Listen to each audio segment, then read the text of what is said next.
साथियों, हमें किसने बनाया है और जिसने बनाया है उसको किसने बनाया है? हमें बनाने वाला इसी ब्रह्मांड में रहता है या इस ब्रह्मांड के बाहर? ब्रह्मांड के बाहर क्या है? ब्रह्मलोक कहाँ है और ब्रह्मांड के देवता कहाँ रहते हैं? ऐसे हजारों सवाल हमें घेरे रहते हैं, पर आज भी इनके सटीक उत्तर हमारे पास उपलब्ध नहीं है। इनफैक्ट ये प्रश्न सही भी है या नहीं ये भी हमें नहीं पता है। कुछ इनका उत्तर जानना चाहते हैं और कुछ इनका उत्तर जानने का दावा करते हैं, और इसीलिए भारतीय सनातन इतिहास में जन्म हुआ शास्त्रार्थों का। भारतीय सनातन इतिहास में हमेशा से ही उस परम तत्व को जानने के लिए शास्त्रार्थ होते आए हैं, और इनमें से एक ऐसा भी शास्त्रार्थ था जो अपने गहरे संवाद और उत्कृष्ट प्रश्नोत्तर के लिए सनातन इतिहास में हमेशा हमेशा के लिए अमर हो गया। और वो था गार्गी और याज्ञवल्क्य जी का शास्त्रार्थ, जहाँ विदुषी गार्गी जी के केवल 2 प्रश्नों ने पूरी सभा को हिलाकर रख दिया था, और जिनके जवाबों ने आने वाली पीढ़ी के सभी तत्व जिज्ञासुओं को नई दिशा प्रदान की। नमस्ते दोस्तों, आप सभी का हाइपर क्वेस्ट के एपिसोड नंबर 89 में स्वागत है। दोस्तों, आज के एपिसोड में हम बृहदारण्यकोपनिषद में वर्णित गार्गी याज्ञवल्क्य जी के शास्त्रार्थ के बारे में पूर्णतया जानेंगे। अगर आप इस शास्त्रार्थ के बारे में गहराई से समझ लेंगे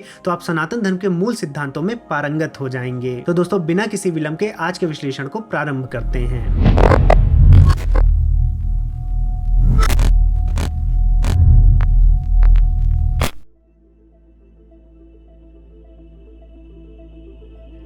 साथियों, इससे पहले हम इस शास्त्रार्थ में आगे बढ़े, हमें यह समझ लेना चाहिए कि ये जो शास्त्रार्थ हुआ गार्गी जी और याज्ञवल्क्य जी में, वो कहां पर हुआ था। तो इसके लिए आप अगर बृहदारण्यकोपनिषद के 3रे अध्याय में जाएंगे तो आपको एक विदेह राजा जनक जी के बारे में पता चलेगा। और इन्हीं राजा जनक जी ने अपने दरबार में एक बार बहुत बड़े यज्ञ का आयोजन करवाया था, और वहां पर कुरु राज्य से और पांचाल से बहुत बड़े बड़े ब्राह्मण आए थे। अब जब इतने ढेर सारे ब्राह्मण इकट्ठा हो गए तो राजा जनक को एक बात की इच्छा हुई, उनके अंदर ये जिज्ञासा हुई कि इनमें सबसे बड़ा ब्राह्मण कौन है, सबसे ज्यादा ज्ञान किसको है। तो इसको वो पता लगाने के लिए एक युक्ति निकाले, और उन्होंने 1000 गायों को उनकी सींगों में 10-10 स्वर्ण मुद्राओं को बांधा, और उसके बाद उन्होंने घोषणा की कि जो भी ब्राह्मण सबसे ज्यादा विद्वान होगा उनको ये 1000 गायें और इतनी स्वर्ण मुद्राएं दे दी जाएंगी। अब सभा में बहुत ढेर सारे ब्राह्मण आए हुए थे और सब एक से बढ़कर एक ज्ञानी थे, लेकिन किसी की हिम्मत नहीं हो रही थी कि वो अपने आप को बोल सके कि वो सबसे बड़ा ज्ञानी है और उतनी गायों को ले जा सके। तो जब थोड़ा समय बीता तो महर्षि याज्ञवल्क्य जी सामने आए और उन्होंने अपने शिष्य से बोला कि उन सारी गायों को वो ले जाए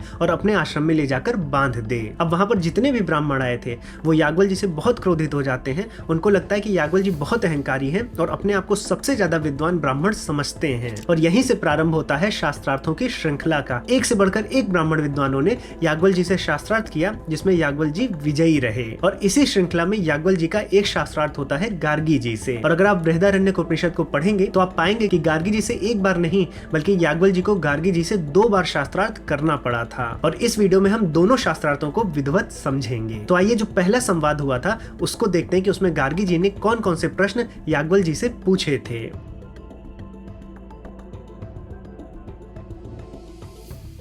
दोस्तों, गर्ग गोत्र में जन्म लेने के कारण गार्गी जी का नाम गार्गी पड़ा था, और चूंकि वो महर्षि वाक्ष्णु की पुत्री थी इसलिए उनको वाक्ष्णवी गार्गी भी कहा जाता था, और वे एक बहुत बड़ी दार्शनिक थी। अब जब जनक जी के दरबार में बहुत ढेर सारे ऋषि जैसे अश्वल, आर्तभाग, भृज्यु, उशस्त और काहोल याज्ञवल्क्य जी से हार गए, तब गार्गी जी ने निश्चय किया कि वो याज्ञवल्क्य जी से शास्त्रार्थ करेंगी। अब यहाँ पर सबसे पहले गार्गी जी ने जो प्रश्न किया याज्ञवल्क्य जी से, वो प्रश्न ये था कि जैसे पृथ्वी जल से ओतप्रोत है वैसे ही जल किससे ओतप्रोत है।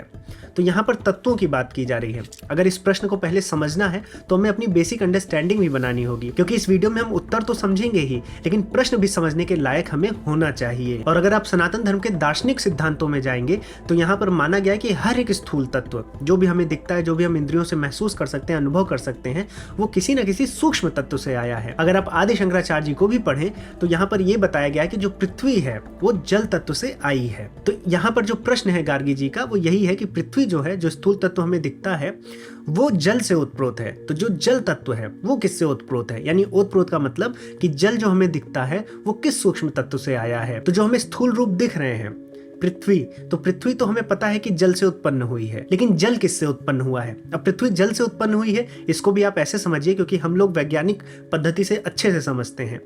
कोई भी प्लेनेट है, हम सबसे पहले क्या ढूंढते हैं जीवन के लिए? जीवन के लिए हम सबसे पहले ढूंढते हैं उस प्लेनेट पे पानी है कि नहीं है। आज भी हमारे साइंटिस्ट, चाहे वो नासा के हों, चाहे इसरो के हों, या किसी भी कंट्री का कोई भी स्पेस ऑर्गेनाइजेशन हो, जितने भी स्पेस साइंटिस्ट होते हैं, सबसे पहले जब भी वो किसी प्लेनेट को ढूंढते हैं और वहां जीवन है कि नहीं, तो सबसे पहले वो देखना चाहते हैं कि वहां पर वाटर मॉलिक्यूल है कि नहीं है। तो सबसे पहले जल ही जो होता है वो किसी प्लेनेट को पृथ्वी बनाता है। पृथ्वी बनाने का मतलब रहने लायक जगह। मतलब जहाँ जीवन है। तो इसीलिए ये माना जाता है हमारे दर्शनों में कि जो पृथ्वी तत्व है, जो पृथ्वी स्थूल रूप है, वो जल से ही आया है। जल नहीं होगा तो हम पृथ्वी की कल्पना नहीं कर सकते। तो गार्गी जी का यही प्रश्न था कि हमें पता है कि पृथ्वी जो है वो जल से उत्प्रोत है, लेकिन जल तत्व किससे आया है? जल की जब हम कल्पना करते हैं तो वो किससे उत्प्रोत है, उसका सूक्ष्म तत्व क्या है? तो आशा करता हूँ कि आपको प्रश्न समझ में आ गया होगा।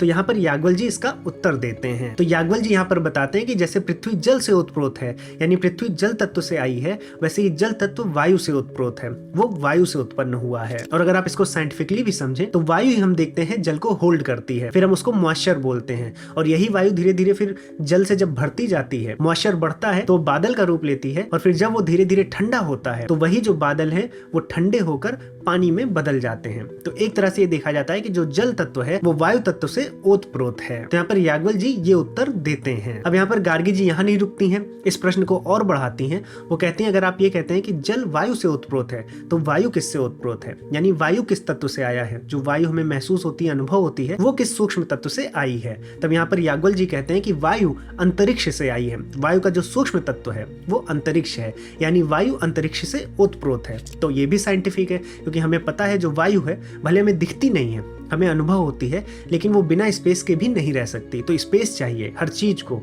तो जितने भी स्थूल तत्व हैं उनको स्पेस चाहिए। तो इसीलिए बताया गया कि जो अंतरिक्ष है वो वायु को होल्ड करता है, तो वायु अंतरिक्ष में रहती है, यानी वायु अंतरिक्ष से ओतप्रोत है। तो फिर गार्गी जी आगे प्रश्न बढ़ाती हैं कि अगर वायु अंतरिक्ष से ओतप्रोत है तो अंतरिक्ष किससे ओतप्रोत है? तब यहाँ पर याज्ञवल्क्य जी कहते हैं कि अंतरिक्ष गंधर्व लोक से ओतप्रोत है। फिर गार्गी जी अपना प्रश्न आगे बढ़ाती हैं। तो यहाँ याज्ञवल्क्य जी गंधर्व लोक से फिर आदित्य लोक में जाते हैं, फिर आदित्य लोक से चंद्र लोक जाते हैं, चंद्र लोक से फिर वो नक्षत्र लोक जाते हैं, फिर नक्षत्र लोक से वो आगे बढ़ते हैं तो देवलोक जाते हैं, देवलोक के आगे बढ़ते हैं तो इंद्रलोक जाते हैं, और फिर ऐसे ही प्रजापति लोक, और अंत में जाकर ब्रह्मलोक पर अपने उत्तर को समाप्त करते हैं। अब दोस्तों ये जो लोक हैं इस पर हमने एक विस्तृत वीडियो भी बनाई है कि इंद्रलोक क्या है, देवलोक क्या है, ब्रह्मलोक क्या है।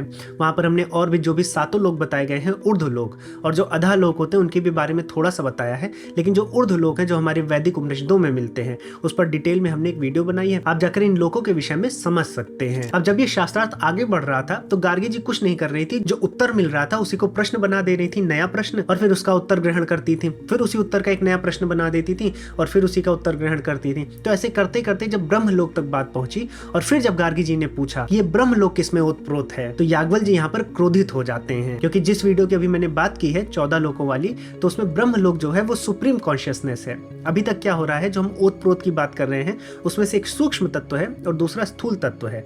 पृथ्वी स्थूल है तो सूक्ष्म जल हुआ, जल अगर स्थूल है तो उसका सूक्ष्म वायु हुई, वायु अगर स्थूल है तो उसका सूक्ष्म अंतरिक्ष हुआ। तो ऐसे हम सूक्ष्मता की ओर बढ़ते जा रहे हैं और ब्रह्मलोक अंतिम सूक्ष्मता है, वो किसी का कार्य नहीं है, वो स्थूल है ही नहीं, तो उसका सूक्ष्म कुछ नहीं होगा, वो सुप्रीम कॉन्शियसनेस है। इसको मैंने उस वीडियो में बहुत अच्छे से समझाया था। और इसीलिए यहाँ पर याज्ञवल्क्य जी भड़क जाते हैं और गार्गी जी को ये भी कह देते हैं कि हे गार्गी, तू अपने प्रश्न को अति प्रश्न ना कर, ऐसा करने से कहीं तेरा मस्तक ना फट जाए। और ऐसा सुनने पर गार्गी जी, जो कि बहुत बड़ी दार्शनिक थी और अपने प्रश्नों से सबको मंत्रमुग्ध कर रखी थी, उनको भी ये समझ में आता है कि वो भी अति प्रश्न कर गई हैं। उनको भी अपनी भूल का अनुभव हुआ और उन्होंने वहां पर अपने प्रथम संवाद को समाप्त कर दिया। अब इसके बाद याज्ञवल्क्य जी से और भी लोगों ने शास्त्रार्थ किया, लेकिन गार्गी जी यहाँ पर शांत नहीं होने वाली थी। ये संवाद तो वो समाप्त हो गया, लेकिन वो दूसरे संवाद की तैयारी करने लगी थी, क्योंकि वो अभी हारी नहीं थी। इसलिए जैसे ही उनको अवसर मिलता है वो दूसरी बार भी याज्ञवल्क्य जी से शास्त्रार्थ में प्रवेश कर जाती हैं। और जब ये दूसरी बार शास्त्रार्थ होता है तो यहाँ पर वो केवल 2 प्रश्न पूछती हैं, जो इतने गूढ़ थे कि अगर उनके उत्तरों को हम समझ ले तो हमें परब्रह्म समझ में आ जाएंगे। तो ये 2 प्रश्न क्या थे और इनके उत्तर क्या थे, आइए अब आगे समझते हैं।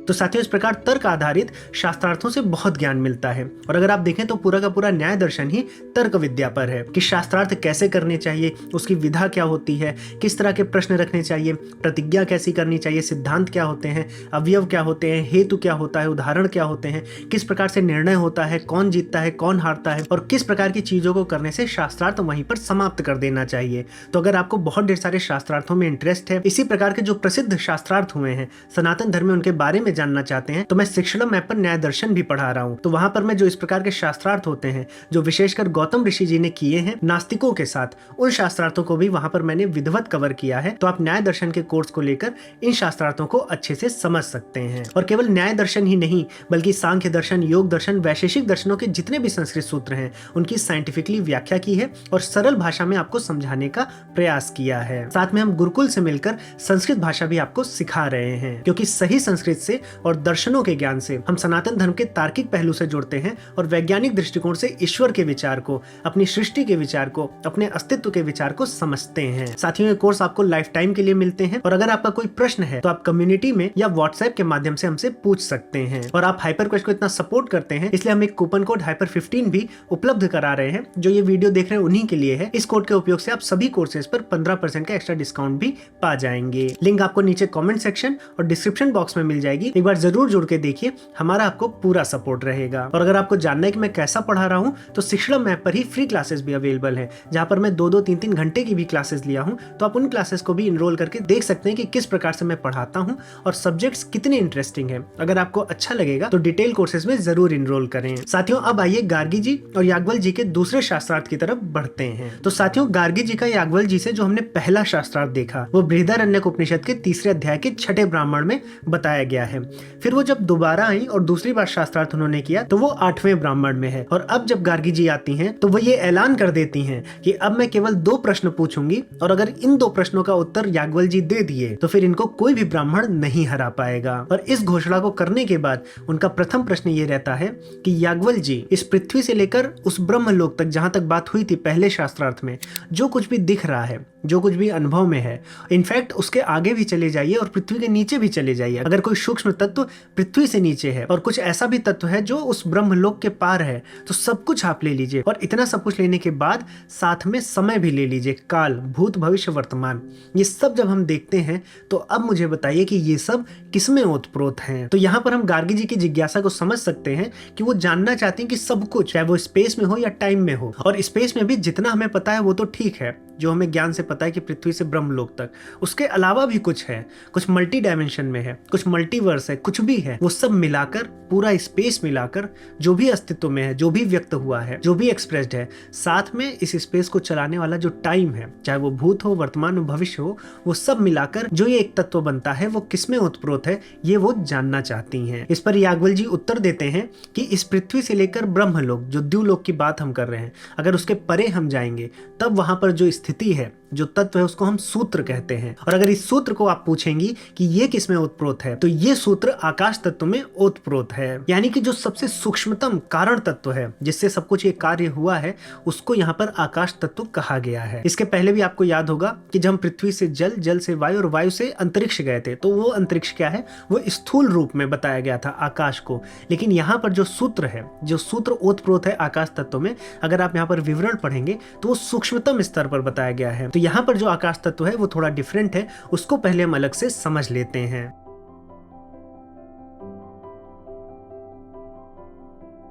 साथियों, जब हम आकाश तत्व की बात करते हैं, सूक्ष्मतम आकाश तत्व की, तो हमें पता है कि जो आकाश तत्व है स्थूल रूप में भी अविनाशी है, उसका विनाश नहीं हो सकता, अविभाज्य है, हम उसको विभाजित नहीं कर सकते, स्पेस को हम तोड़ नहीं सकते, उसके साथ वो अनंत है। अभी तक हम था नहीं पाए हैं कि ब्रह्मांड कितने स्पेस में फैला हुआ है, तो अपने स्थूल रूप में ही वो अनंत है, अविभाज्य, अविनाशी है। तो अपने सूक्ष्म रूप में वो कैसा होगा इसका अंदाजा भी नहीं लगाया जा सकता। लेकिन हम इसको स्थूल रूप में पहले समझेंगे तब हमें आकाश तत्व का सूक्ष्मतम स्वरूप समझ में आएगा। जैसा कि जब 5 तत्वों की हम बात करते हैं, चाहे जल, अग्नि, वायु, आकाश और पृथ्वी की, तो इसमें जो 4 हैं, जल, अग्नि, पृथ्वी और वायु, ये जो 4 हैं ये आपस में आने से एक दूसरे का स्वरूप बदल सकते हैं, एक दूसरे को प्रभावित करते हैं।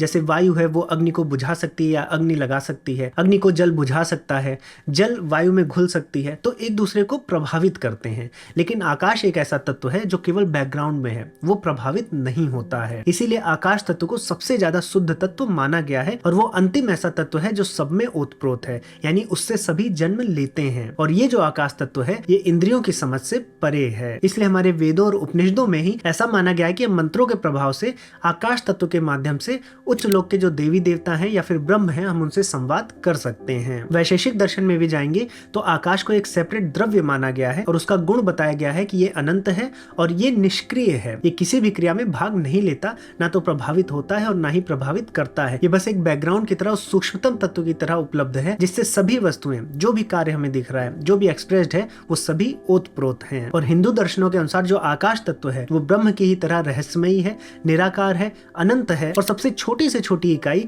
या सबसे बड़ी से बड़ी इकाई, हमारी कल्पना जिस भी छोर पर जाए वहां पर आकाश तत्व को ही पाएगी। अब जब गार्गी जी को ये उत्तर मिल जाता है कि टाइम और स्पेस, किसी भी डायमेंशन में जो भी चीजें एक्सप्रेस्ड हुई हैं वो आकाश तत्व में ओतप्रोत हैं, तो अब उन्होंने वही प्रश्न को फिर से रिपीट किया जो पहले शास्त्रार्थ जहां पर समाप्त हुआ था कि ये जो आकाश तत्व है ये किसमें फाइनली ओतप्रोत है। यानी अगर हम इस आकाश तत्व को कार्य मान लें तो इसका कारण क्या होगा, ये गार्गी जी का अंतिम प्रश्न था। और यहाँ पर याज्ञवल्क्य जी गार्गी जी को बताते हैं कि जो आकाश अंतिम तत्व की बात की थी ये ओतप्रोत होता है ब्रह्मवेत्ता अक्षर में। अब ये अक्षर तत्व क्या होता है इसको हम जान लेते हैं।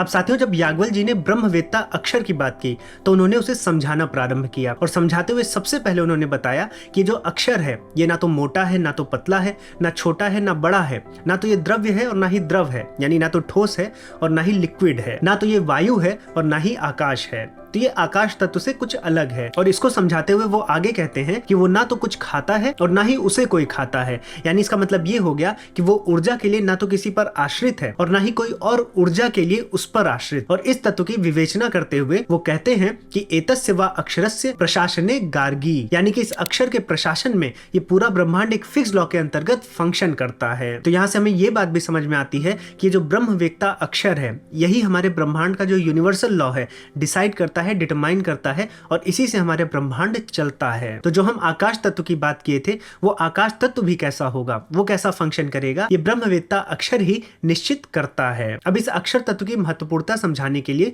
याज्ञवल्क्य जी ये कहते हैं कि जो भी इस अक्षर तत्व को बिना जाने यज्ञ करता है, हवन करता है या सालों साल तपस्या करता है उसको कुछ भी लाभ नहीं मिलता। और जो इस अक्षर तत्व को जाने बिना मर जाता है वो दरिद्र होता है। और कोई भी ब्राह्मण तब तक ब्राह्मण नहीं बन सकता जब तक वो इस अक्षर तत्व को समझ ना ले। और इसको और गहराई से समझाने के लिए याज्ञवल्क्य जी गार्गी जी को कहते हैं कि ये जो अक्षर तत्व है ये दृष्टि का विषय नहीं है, ये दृष्टा है। यानी कि ये दृश्य नहीं है, सीन नहीं है, ये तो देखने वाला है। आप आंख से देखते हैं और आपकी आंख इस अक्षर तत्व से देखती है। अगर आप कान से सुनते हैं तो आपका कान इस अक्षर तत्व से सुनता है। यानी कि जो अक्षर तत्व है ये सुनाई देने वाली चीज नहीं है बल्कि ये श्रोता है। यानी कि ये किसी का कार्य नहीं है, ये सिर्फ और सिर्फ कारण है। और इसीलिए आकाश तत्व जो है वो अक्षर में ओतप्रोत है। और यही जो ब्रह्म रूपी अक्षर तत्व है यही ओम है। इसीलिए कहा जाता है कि ओम इति एतत् अक्षरम इदम सर्वम, यानी कि ओम यह अक्षर ही सब कुछ है। और वो आगे कहते हैं कि त्रिकाल में और त्रिकालातीत में, यानी कि भूत, वर्तमान और भविष्य में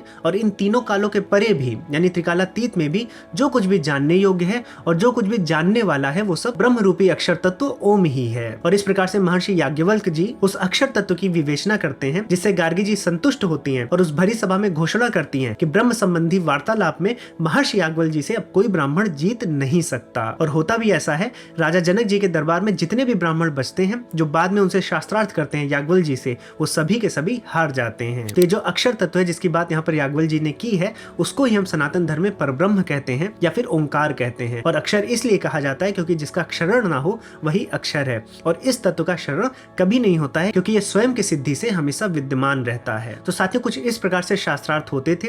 अगर आप सनातन धर्म के दर्शनों में जाएंगे या फिर ईश्वर तत्व को तार्किक दृष्टिकोण से समझने का प्रयास करेंगे, उपनिषदों को पढ़ेंगे, तो आपको कुछ इस तरह का ही गुण ज्ञान मिलेगा। अगर आपको इन विषयों में रुचि है तो मैं आग्रह करूंगा कि आप शिक्षणम ऐप पर इस तरह की क्लासेस अवेलेबल हैं, आप उनका जरूर लाभ उठाएं। लिंक आपको नीचे कमेंट सेक्शन और डिस्क्रिप्शन बॉक्स में मिल जाएगी। साथियों, मैं आशा करता हूं कि इस वीडियो के माध्यम से आपको कई चीजें पता चली होंगी कि किस प्रकार से शास्त्रार्थ होते थे, कितने गहरे होते थे और इन शास्त्रार्थों के माध्यम से आपके सनातन धर्म के जो बहुत ढेर सारे मौलिक सिद्धांत हैं वो आपके क्लियर हुए होंगे। साथियों, अगर आपको वीडियो पसंद आई है तो अपने दोस्तों में, परिवारजनों में जरूर साझा करें। अपने ओपिनियंस भी जो आपको भी पता है वो हमसे जरूर शेयर किया कीजिए कमेंट सेक्शन में, और लाइक बटन पर जरूर क्लिक करें। साथियों, अगर चैनल को सब्सक्राइब नहीं किया है तो चैनल को सब्सक्राइब भी कर लें। आपके सब्सक्राइब करने से इस प्रकार का ज्ञान और भी लोगों तक पहुंचता है और साथ में इससे हमें और हमारी टीम को काफी प्रोत्साहन मिलता है। साथियों, अब मैं दूंगा इस वीडियो को यहीं पर विराम। अब मैं मिलूंगा एक नए टॉपिक के साथ नई वीडियो में। तब तक के लिए जय श्री राम।